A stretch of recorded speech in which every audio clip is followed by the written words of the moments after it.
আজকে তোমাদের যে ক্লাসটা করাবো সেটা হচ্ছে ক্লাস 6-এর অনুপাত সমানুপাত। এই অনুপাত সমানুপাত সম্বন্ধে তোমরা কিছুটা পড়েছো এবং এই ক্লাসে আমি যতটা সম্ভব যে ডাউটগুলো থাকে বা ডাউটগুলো থাকা স্বাভাবিক সেগুলো দূর করার চেষ্টা করছি।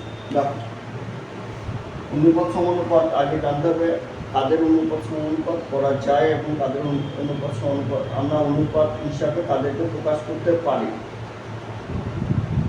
ধরো এখানে যেমন আমি অঙ্ক দিয়ে বোঝাই, 2 নম্বর অঙ্কটা যেটা আছে সেখানে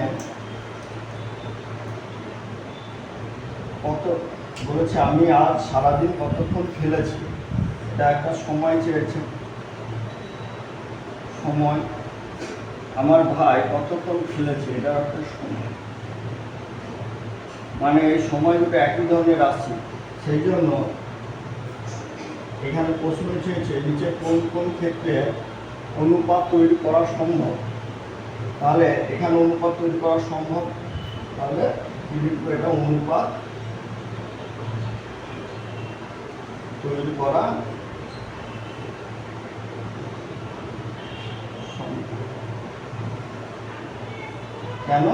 কারণ কতক্ষণ খেলেছি, আর এখানেও সে কতক্ষণ খেলেছে, দুটোই সময়, দুটো সমজাতীয় রাশি, মানে একই জিনিস বোঝাচ্ছে, সেই জন্য এখানে অনুপাত করা সম্ভব। এটা আগের কোশ্চেনটা দেখো, এর আগের কোশ্চেনটা আছে আমার বোতলে কত লিটার জল আছে আর ওই জলের তাপমাত্রা। তাহলে জল আছে মানে জলের পরিমাণ, এটাকে লিটার বলা হয়, এটা লিটার। আর তাপমাত্রা, জলের তাপমাত্রাকে এটাকে আমরা ডিগ্রি সেন্টিগ্রেড বা কেলভিন দিয়ে প্রকাশ করতে পারি, কেলভিন। এটা আলাদা একক বোঝাচ্ছে, এবং জলের পরিমাণ এবং তাপমাত্রা আলাদা রাশি, সেই জন্য এটা অনুপাত করা সম্ভব নয়। তো কি লিখবো, যে অনুপাত করা সম্ভব নয়। এর আগেরটা কি হবে,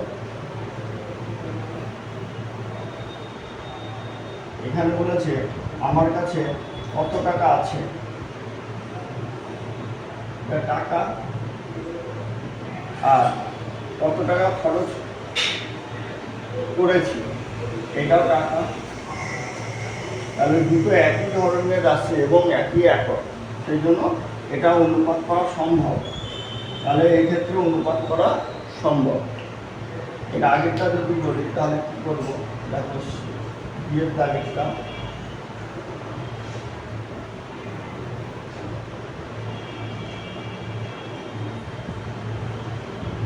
কতদিন, দেখো এই মাসে আমি কতদিন স্কুলে গেছি, আমার বন্ধু জাহিদ কতদিন স্কুলে গেছে, কতদিন, এটা দিন বোঝাচ্ছে, এখানেও দিন বোঝাচ্ছে, দিন সংখ্যা বোঝাচ্ছে, সেই জন্য এটাও দিন বোঝাচ্ছে, এটাও দিন সংখ্যা।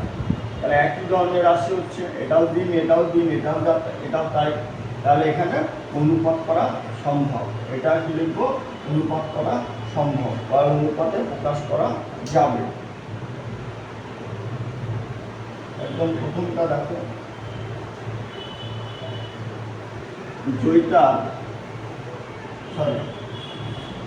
এখানে একদম প্রথমটা দেখো, জয়িতার ওজন কত আর জয়িতার উচ্চতা। ওজনকে আমরা কিলো